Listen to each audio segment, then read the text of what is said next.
Welcome back to the show, everybody. This is the Upper Tier podcast. If you could do me a huge favor and head out there to YouTube, smash that subscribe and bell notification button, and of course, drop a like on the video as well. So important to us. A little bit of a solo show tonight. Darren said he might be able to jump on, so he might join us later. We shall see. But yeah, just this is our World Cup update. So we do these little update shows after each round is completed, and of course, we've seen the quarter-final round being completed and the semi-final being set up. Some very interesting stats indeed. But we'll have a look at the first slide anyway, which is our quarter-final and our semi-final. If we go down through it, Netherlands 2, Argentina 2. Argentina going through on penalties. Lautaro Martinez getting the decisive penalty. I don't know how you feel about this tournament, but it's been a kind of a weird one, hasn't it? With the penalties, especially. It's just I've never seen so many bad penalties. Even Park and Harry Kane's aside, and we'll talk about that later. But just in general, the penalties at times have been so poor. Um, I couldn't. Those Brazilian ones the other day against Croatia were absolutely shocking. Um, but yeah, Netherlands 2, Argentina 1. This was a really enjoyable match. There was a nice bit of bite to this. It was feisty. Lads were getting stuck in. There was plenty of banter during the game and plenty of banter even during the breaks for extra time and penalties. So it was a really tense game. Um, and then it came down to the Netherlands to stay in it. What a free kick. Um, some balls to have that free kick, like to just put it in there into the box to lay it on the plate. Great idea, and obviously one they've obviously worked on in training. But in that moment, that last kick of the match, practically to do that, and then they go into extra time, and you're kind of thinking, right, they're probably going to lay it on here now, keep this momentum going because they really had Argentina on the rocks then. And then they backed off again. It's like they took a break and Argentina came back into the game. Um, and it just rolled on then till penalties. And then you see the penalties, like the Dutch penalties, not great at all. You look at Argentina, stuttered themselves. And then, of course, Lautaro Martinez steps up and absolutely gets the clutch penalty to put Argentina through and the Netherlands out. And then you see the way, a lot of talk today about the Argentinian celebration. We've seen the Argentinian manager coming out today with a lot of conversation about it. Morris in the chat, it's going home. Big ups to Mason Mount for getting clobbered. Soft penalty. Absolutely. But yeah, you see the way the manager was talking today about Argentina, how they didn't celebrate when they lost that time, and not that they didn't celebrate when they lost, but they didn't make a big deal of it. But then this time they got right up in the Dutch faces, and you see Messi going over, and he's right up in Louis van Gaal's face. Whatever happened there, and he was up in Edgar David's face as well, and stuff like that. It was real Neil and stuff like that. And then you see the post-match interviews as well, and Messi's there in the post-match interview, and he's still amped up, still giving us socks. Like, this is one of the smallest guys on the pitch, absolutely giving it to people at full time, all over the place. It was absolutely crazy, but of course, Argentina go through. I'll park the next one and I'll talk first of all. Croatia, Brazil.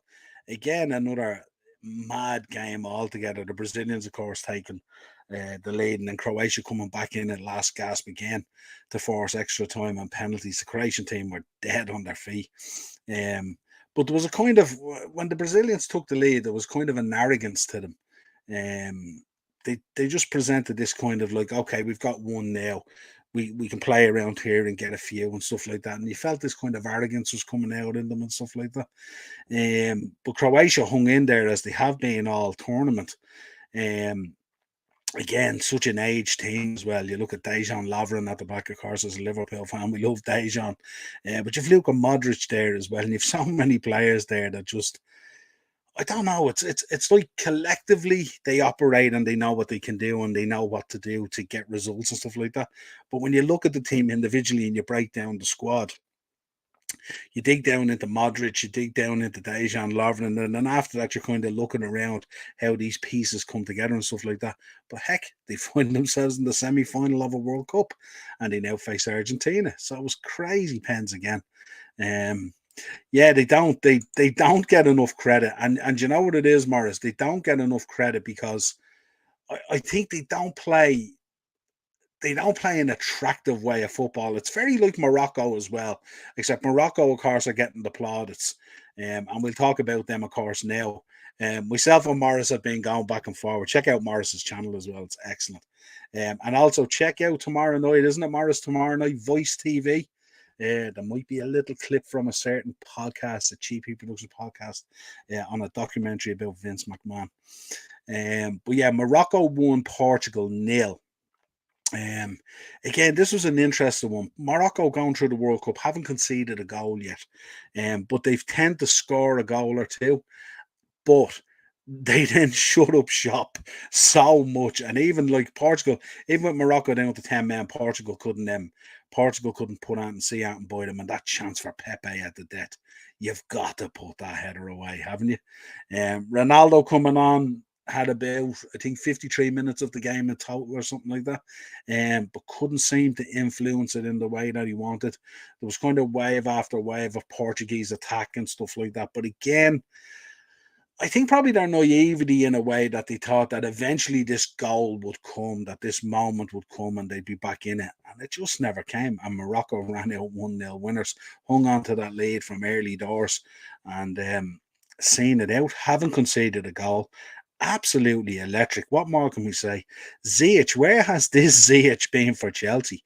Unbelievable for Morocco and the boy Hakimi as well, plus the lad up front as well, who everyone is talking about and getting linked with at the moment. Unbelievable.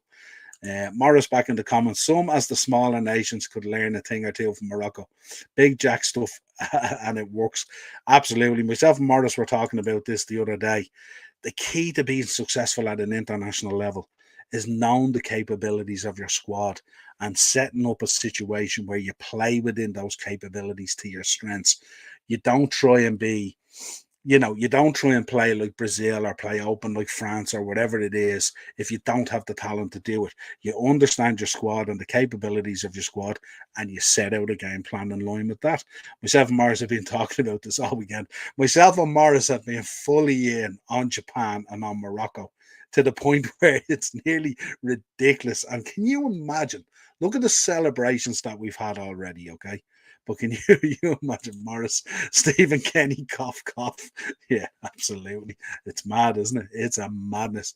And I think this guy, is he what, 5, 6 games in charge at this stage, or 5 months in charge or something like that, and has it nailed. Nailed. But imagine a situation, you've seen the celebrations already with Morocco. And imagine the celebrations like if they got to a final. And imagine the celebrations if an African nation was to win the World Cup. How brilliant would that be? For football, like football and Africa would be the winner that day. And it would be absolutely monumental. It would be just unbelievable. I think they're going to have it tough.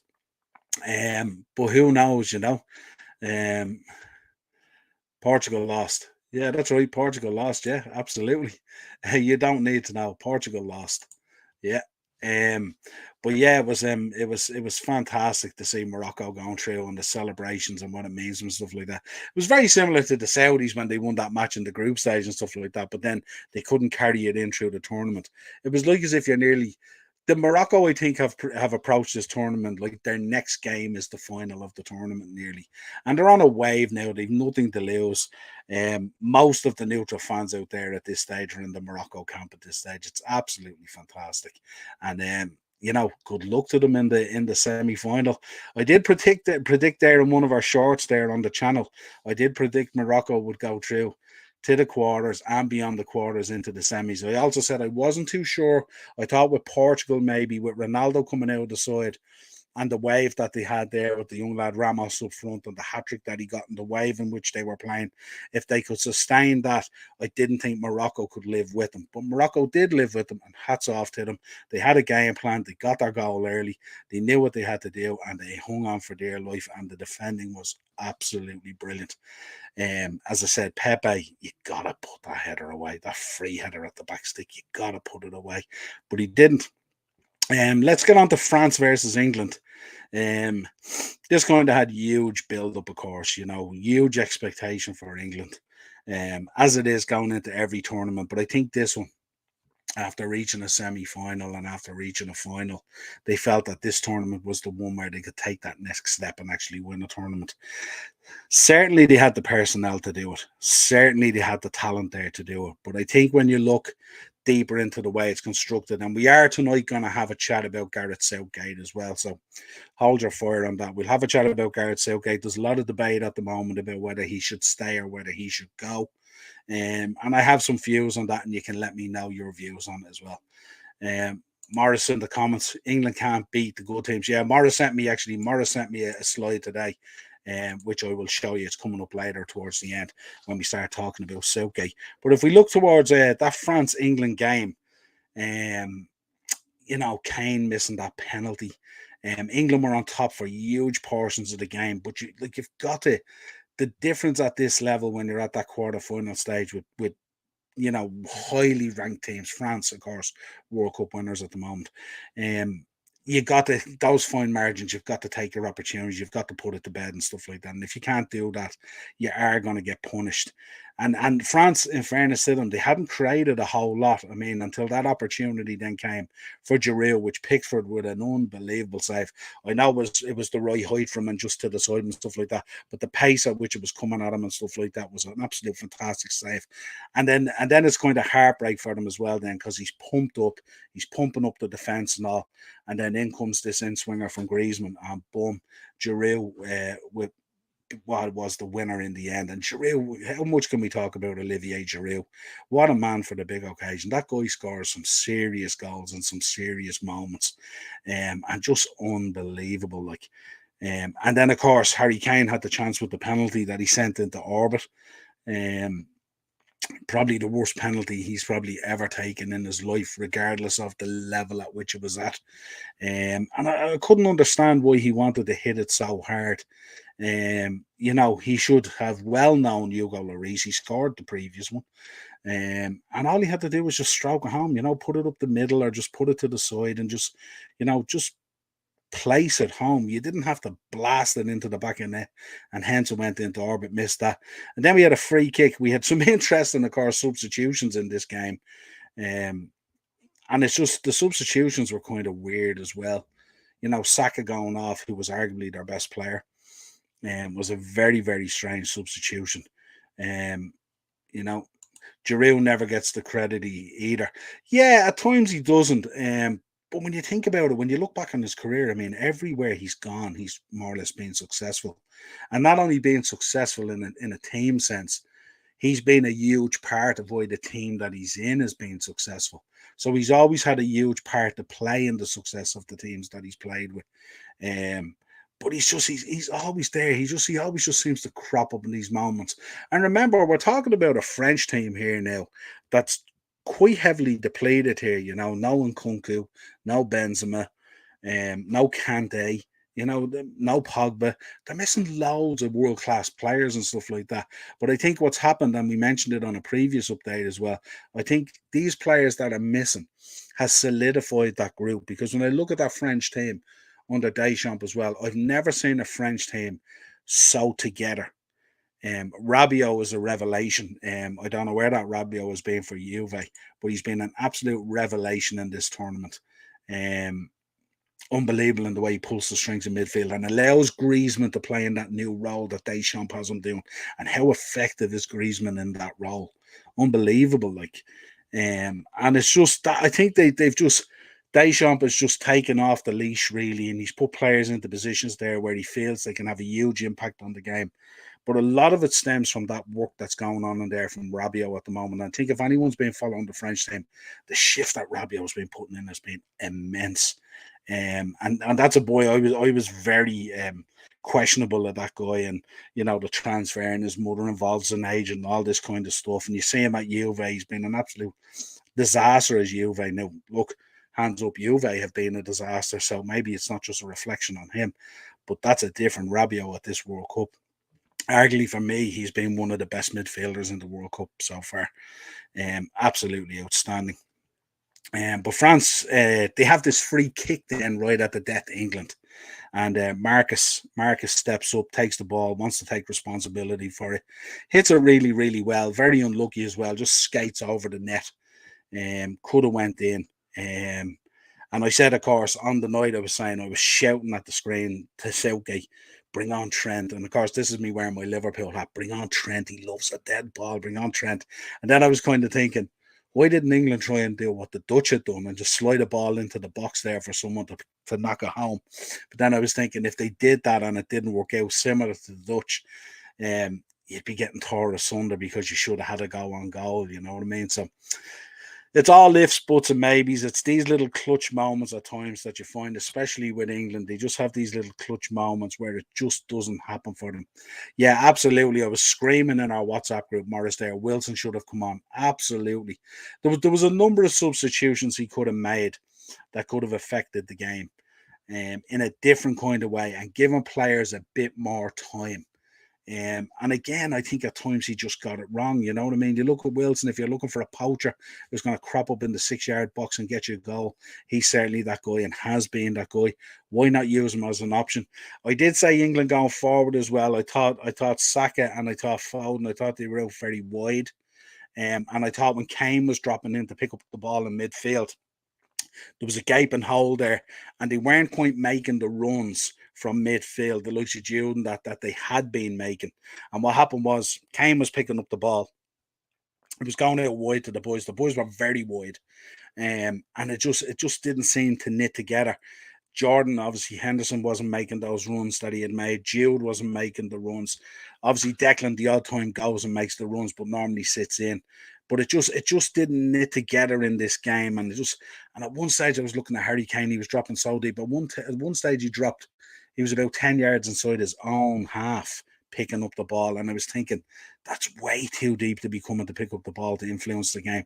Need Harry Kane right up that other end of the pitch to make things happen, And I thought with Jude being in there and Hendo and Declan Rice, there would have been enough playmakers in there that you wouldn't need Harry Kane having to drop so deep all the time.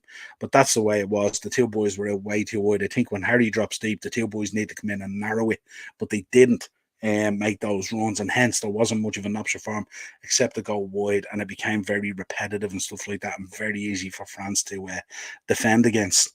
So it's just those small little things. Is the difference between being in the semi-final and not in the semi-final. Then, of course, if they got to the semi-final, who knows what might have happened, Like, we're not saying they would have blazed by Morocco. We're not necessarily saying France will blaze by Morocco. Who knows, And who are you going to get in the final? Could we have had an Argentina versus England final? The old enemies, and all that kind of stuff in the narrative, potentially. Would we look by Croatia? But we look now to the semi-final anyway. Croatia versus Argentina. Which is going to be a cracking game. I think, again, this is going to be another very tight one. I wouldn't be surprised, again, if it went to penalties. Not necessarily, it's hard to separate these two, but I'm just wondering if you look at Croatia there, is it now a step too far? Will Argentina be able to take the wave of success in getting through against the Netherlands and use that wave of success to push on? Are we going to see Lionel Messi really light up the World Cup as we know he can? It's going to be a very interesting dynamic there as well, him and Modric and stuff like that. Plenty of history in the past and stuff, so we'll see how that plays out.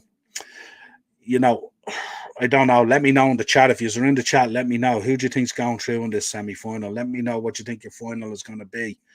My thinking is Argentina, because I had originally thought Argentina-Portugal final, and I thought that would have set the romance of the game really well, that you'd have obviously Messi versus Ronaldo on the biggest stage in world football, Argentina versus Portugal, and that would be the swan song in terms of both of them, in terms of their international career. Um, Morris reckons Croatia, Morocco final. Can you imagine? Can you imagine? That's what he's hoping for. Can you imagine that a Croatia Moroccan final? It would be unbelievable. Unbelievable. Football would be the winner. It'd be unbelievable. And again, we're talking about Messi here, and Messi, getting his hands on the World Cup to, complete his career, everything that he's won in the game and stuff like that. But we're forgetting as well. Look at Luka Modric. It would be unbelievable for Modric as well. Just imagine it, like it's just sensational, like for him to bow out like that in his international career. Imagine this would be his last big tournament.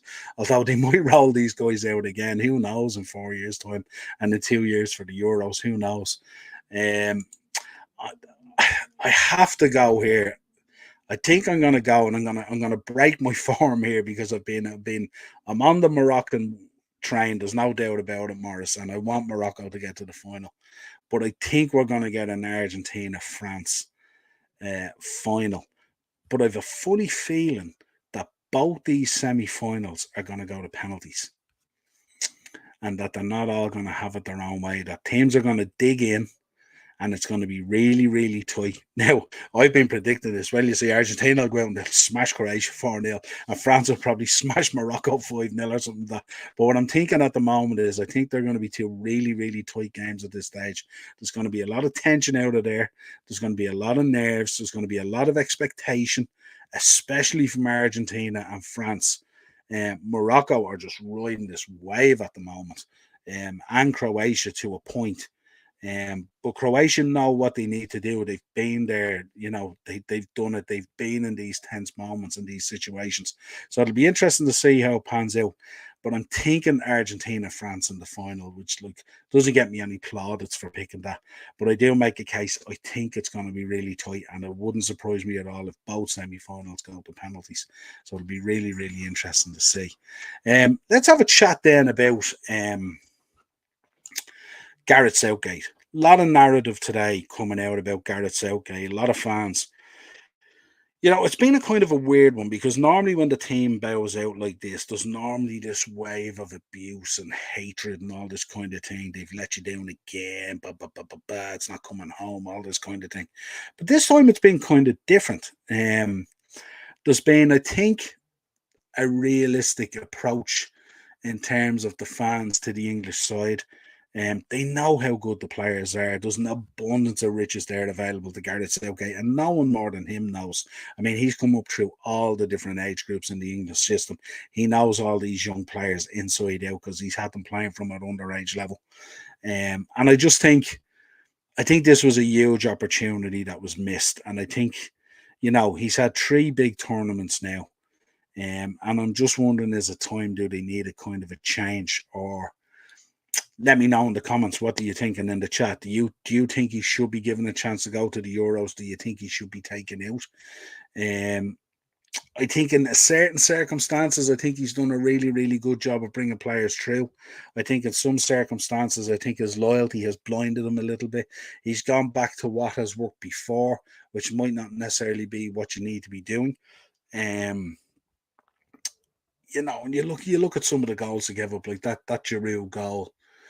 Stones and Maguire just not quite getting it right. And you ask yourself, if, you'll never know, but if that was a Connor Cody in there, or if it was him and Tarkovsky in there as a pairing with Pickford and stuff like that, would it yield a better situation? We'll never know, and it's all if, buts, and maybes.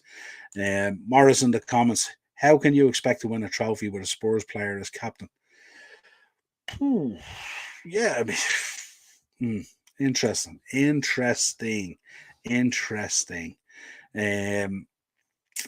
Yeah, I just think in key moments, and our knowledge is nothing like Gareth Southgate's. I mean, he has way more knowledge than us when it comes to football.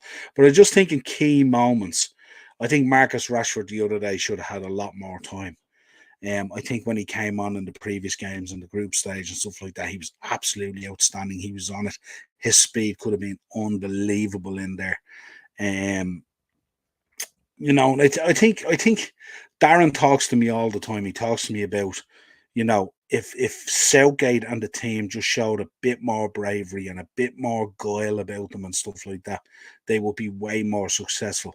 And it's like there's a lack of. I was listening to Glenn Hoddle this morning on Talksport, and he says they lack this confidence and they lack this belief that when they go on the pitch, they know they're going to win.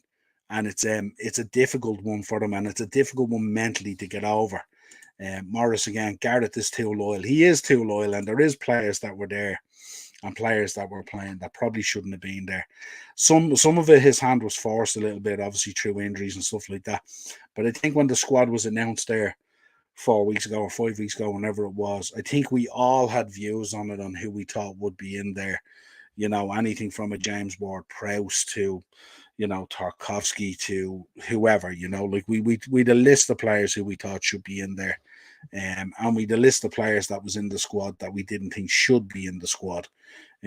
Which gave a little, Tomori, Morris is saying Tomori as well. Yeah, lots. Tomori, Tarkovsky, partner up. Connor Cody's his partner there at Everton. Pickford is their goalkeeper. And we broke it down a little bit in terms of the squad and a little bit of synergy in there, that if you're playing with your teammates at an international level and you're playing with them every week, there's an understanding between you. So there'll be an understanding between Cody and Tarkovsky and Pickford and stuff like that. Would that be the way to go? Tomori certainly has been absolutely excellent. He's been fantastic in the Italian league, arguably one of the best central defenders over there. But just obviously, Southgate had people who had stood up for him in the previous tournaments and stuff like that, and he showed loyalty to them, maybe to a fault, and possibly to a fault in terms of, like, if you're trying to apportion blame for the Giroud goal and stuff like that, you're looking at a combination of Stones and Maguire and stuff like that. So who knows? It's one of those things where just in those key moments, if you had something a little bit different in there, would it have made a huge difference? Who knows? Um, but it's definitely an interesting dynamic when you look at Southgate. I did a little look here. This is a slide I wanted to look at. This is all your English managers and the matches that they managed, their wins, draws, losses, goal difference, and their win percentage and stuff like that. And there's a case in terms of Gareth Southgate here where they talk about him. Like, obviously his win percentage is only behind Fabio Capello. And it's ahead of Alf Ramsey, of course, who went on to win the World Cup with England. Unbelievable achievement. Um, but again, you kind of look at the stats, and a lot of people look at that and they go, he's up there with Sir Alf Ramsey and stuff like that. He's only second to him because obviously Alf got the job done. But again, when you delve down into it, and you look at it and you think about it and you go through it and stuff like that. And Morris sent me this next slide. And this next slide is a listing of all the teams that England has beaten since the 2006 World Cup. And when you look at the list, they're not huge names. They're handy qualifying games usually.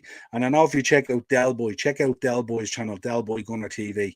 He did a show yesterday and he said it absolutely brilliant. Time and time and time again, the groups they get are handy qualifying groups where they skate through into these final stages of these knockout stages, these competitions and stuff like that. And they're never really challenged. And if you look at this slide, Morris sent me this detail today. These are the teams that England has wins against since 2006 in the World Cup. So you've got Tunisia, Panama, Colombia, Sweden, Slovenia, Paraguay, Trinidad, Ecuador, Iran, Wales, and Senegal. So they haven't really, if you think about it, okay, Colombia might have been reasonably decent back then.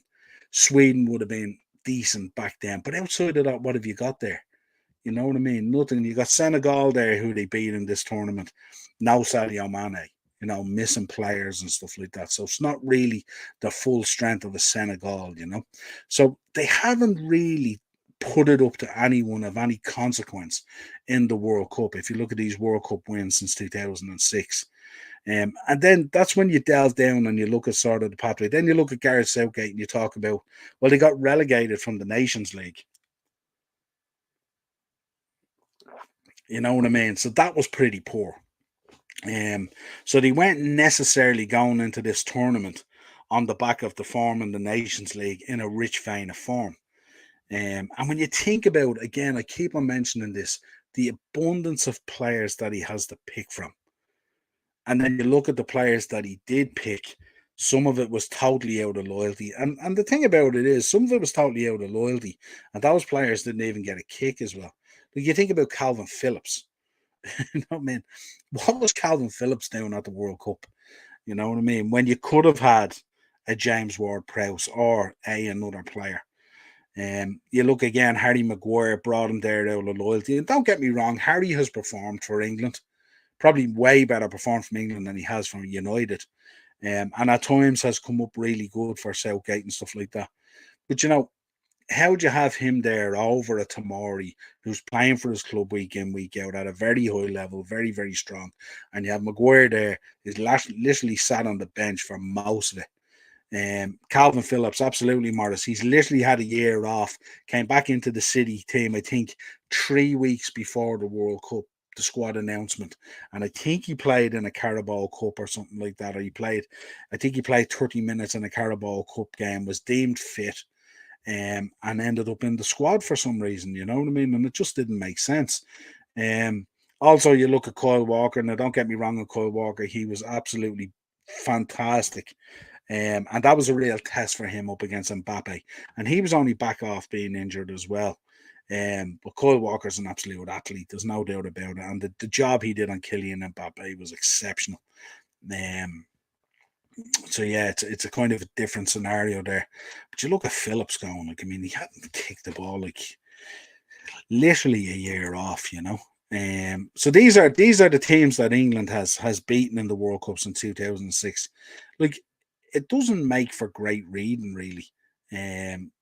Most of them you would expect them to beat reasonably handy enough. Um, no shame for Walker indeed. Yeah, he was exceptional, Morris. And the thing about Kyle Walker is he's generally always exceptional. He operates at a very high level for Man City, you know what I mean? So really, really good. So then you kind of think now, Southgate has stated that he wants to go off, have a think about his position, and I can understand that. I mean, it's mentally draining when you've gone through a qualifying tournament, and then you go into these latter stages of a tournament, and the pressure that's on you, the wave of a nation that you're carrying, their expectation as well, must be absolutely huge. So you would need time off to assess and see how you feel. My gut feel would tell me that he's going to stay on for the Euros because I think he's definitely chasing a trophy. But I think in order for him to land a trophy, and this is no disrespect him, he has a lot of really, really good qualities. And we'll talk about it in the next slide. But it's just in those moments when you have to be ruthless, the difference between winning and losing. Again, not the cliche, it is such a fine margin. And if you don't press that button at the right time, you get caught out. That's just the way it is. So if you look at this last slide that I want to bring up, this last slide is basically, there's pros and there's cons.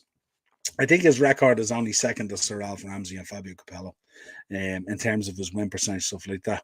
He's definitely the team camp and culture and bonded and unified. He's definitely done that.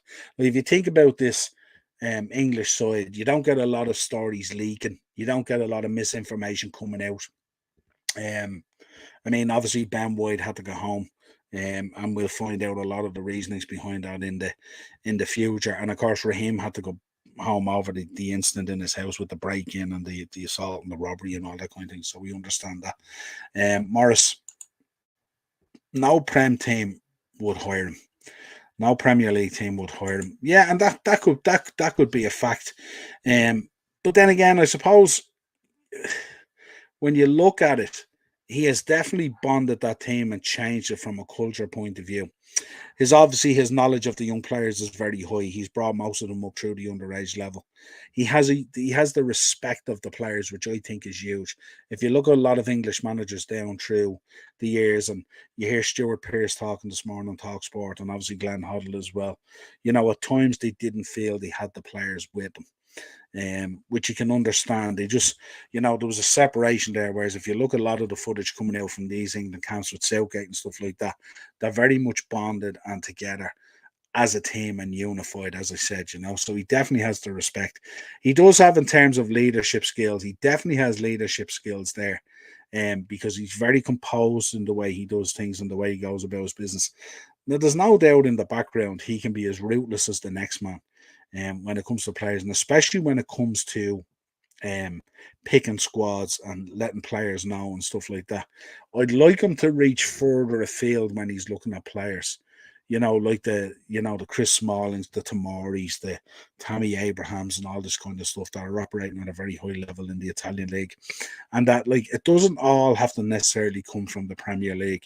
Look further afield as soccer becomes and football becomes this huge globalization sport and stuff like that. Players are going to go off and play in different leagues and stuff like that. And I don't think that should be held against them. It shouldn't be a prerequisite that you're playing in the Premier League gets you your spot in your national side. I think it should be more open and it should be more looked at. You look at Jude. Jude plays for Borussia Dortmund, and he's in the side and stuff like that. But he's an exceptional talent, of course. If you look at the cons, obviously tactically questionable, and I don't necessarily mean that in the outset. I mean more in game and stuff like that. I think a lot of the time he puts out more of the same. I don't think there's a tactical change at times. And I think at times when it calls for a tactical change, I think he's too late to the party in making it happen. He doesn't give the change the time it needs to affect the game. And I think that's something that needs to be looked at. Loyal to a fault, I think that's in terms of players. When you look at the players that he picks, just because you performed really well in this World Cup or the last World Cup or the last Euros or the Nations League or whatever it is, that doesn't necessarily and should not necessarily guarantee a place in the next one, which is 2 or 4 years away. I think every competition should be based on its merits, and I think every squad that you pick should be based on the players' merits at that time and how they're playing and what sort of form they've shown over a period of time. Not that you had an outstanding game against Poland 3 years ago or whatever it is. I think that could be better looked at.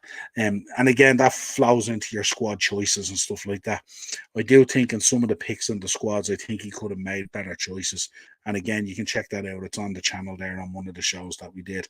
And then I think there's a bit of unluckiness here about in injuries, of course. He lost Reece James, who's huge for him, and he lost Ben Chilwell as well, who's huge for him. So these are huge players that he lost, you know what I mean? And you have to account for that as well. Two players that were massive in England and stuff like that, and in that England setup, so massive. And again, as I mentioned, in-game decisions there in terms of the substitutions, bringing Rashford on at that time and only giving him so little minutes, absolute waste of time. You got to give him time to, affect the game and stuff like that. And don't be scared to change things up, at 60 minutes, much earlier. Give players a half an hour, give them the time they need. Stick to your guns. If you've decided that's the tactical change you need to do to get back in the game, do it earlier. Don't leave it till the last minute. Don't be so hesitant. He's very hesitant and conservative in terms of wanting to change things. He likes to stick with things and see kind of turn it around to the point where he eventually runs out of time. And they're just some of the things I looked at in terms of his pros and cons. Listen, we all know he's a nice guy and stuff like that, but nice guys don't necessarily win international tournaments. Had a quick look at the betting here. Here's the candidates coming in. I think the FA, they've kind of nailed their situation to a cross where they kind of want an English manager to deliver a trophy. This is how it looks anyway. But if you look at the candidates that are in there at the moment, you've got Pochettino's in there at 4-1, Brendan Rodgers 6-1, Thomas Tuchel 7-1, Eddie Howe 9-1, and Graham Potter 12-1. Now I think the bottom two there you could probably dismiss. Although it depends, I suppose, what way the Potter situation turns out at Chelsea and stuff like that. He's not having a great time of it. Morrison, the comments here, makes the comments, well, Potter at 12-1, he should be available soon. He could very well be available soon, depending on what way things go fairly quickly into the new year and stuff like that. But he might be an interesting choice, but I'm just wondering from Graham Potter's point of view, in terms of his own career and stuff like that. I think he probably has a lot more to prove at club level, first of all. I think one day we will see Graham Potter probably as an England manager. I'd be surprised if he didn't. Eddie Howe, definitely I would nail on as well. But I don't see Eddie Howe leaving that Newcastle project at the moment. That's a very exciting project for him. I'd be very surprised if he jacked that in for the England job, but who knows? Again, it'd be a tough one to call. Tuchel would be an interesting one in terms of, you know, him delivering a trophy and stuff like that. And I just think, I wonder if Tuchel went in there similar to some of the stuff we've seen coming out of Chelsea and stuff in his time there. Would he unravel all the work that Gareth has done in terms of unity and bonding and that culture and fighting for each other and all that kind of stuff? I wonder. could he undo that very quickly? Solid tournament manager, yeah, absolutely solid tournament manager. Yeah, but I don't know. I can't. I just I can't envisage Thomas Tuchel as the England manager. I just can't. I don't know why. I just can't. I can't envisage Poch either. Don't know what you think in the chat, but I can't envisage Pochettino as the England manager either. I think that would be a kind of a weird one. Brendan Rodgers, I could see Brendan Rodgers in there as England manager. Yeah, I could see him there with the suit on, with the crest and all. I don't know why. I could just see it. Um, and again, with the Leicester situation and stuff like that, it might suit Brendan at the time to step up into the national manager's job for England at 6-1. He's the second favourite and stuff like that. And again, Brendan is he's one of those guys, he doesn't really create waves and stuff like that. So similar to Garrett, he would very much suit the FA and stuff like that in terms of the protection they expect their manager to give them, if you like. But yeah, Brendan could be an interesting one, all right. Again, it'd be interesting. I wonder what Brendan, from an emotional point of view, would he pick his favourites and stuff like that and all, and the people who are loyal to him stuff, or would he pick a squad based on performance and how the quality that's there and stuff? So be interesting. But it's no doubt. I mean, it's like when you think about it, like the length of time it's taken for England to deliver another international trophy is absolutely crazy. When you think of the players they've had over the years, and you think of this generation of players now that's there, like they have a phenomenal squad, and a phenomenal abundance of riches to pick from. And they just fall down sometimes in terms of those picks. But I just wanted to give you my thoughts on Gareth Southgate. Lay down some stuff there in terms of, people talking about the level that he's at in this, and close to Sir Ralph Ramsey and Capello and stuff like that. I think he's better than Capello in terms of he's played a lot more matches. He's managed a lot more matches than Capello and has a pretty close win percentage record to him. But I don't know, is Gareth Southgate just too nice to deliver a trophy? Is that what it is? Seems a hell of a nice fella and stuff like that, but I just don't know. Dave LFC Chats is in there. Check out Dave's channel as well. Doing great stuff, dropping content all the time. Potter would work his magic.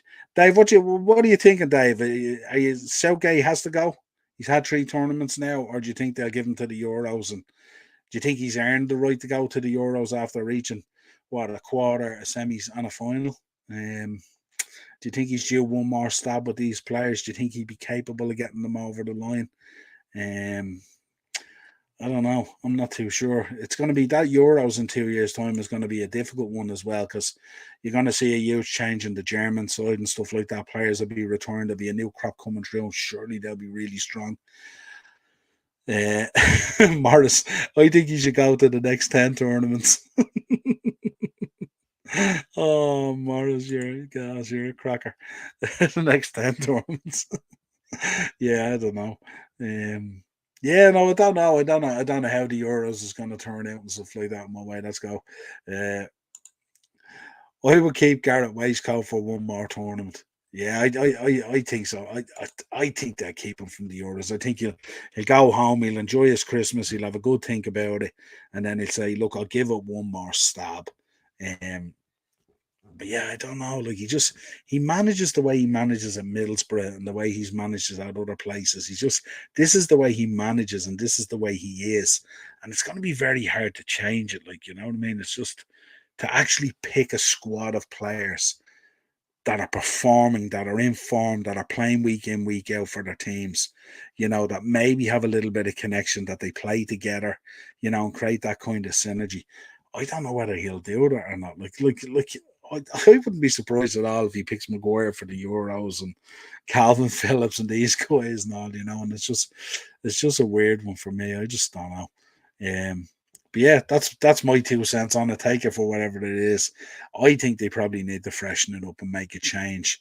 Looking at the list there of potential candidates, I just don't know. I don't see the 2 boys coming out.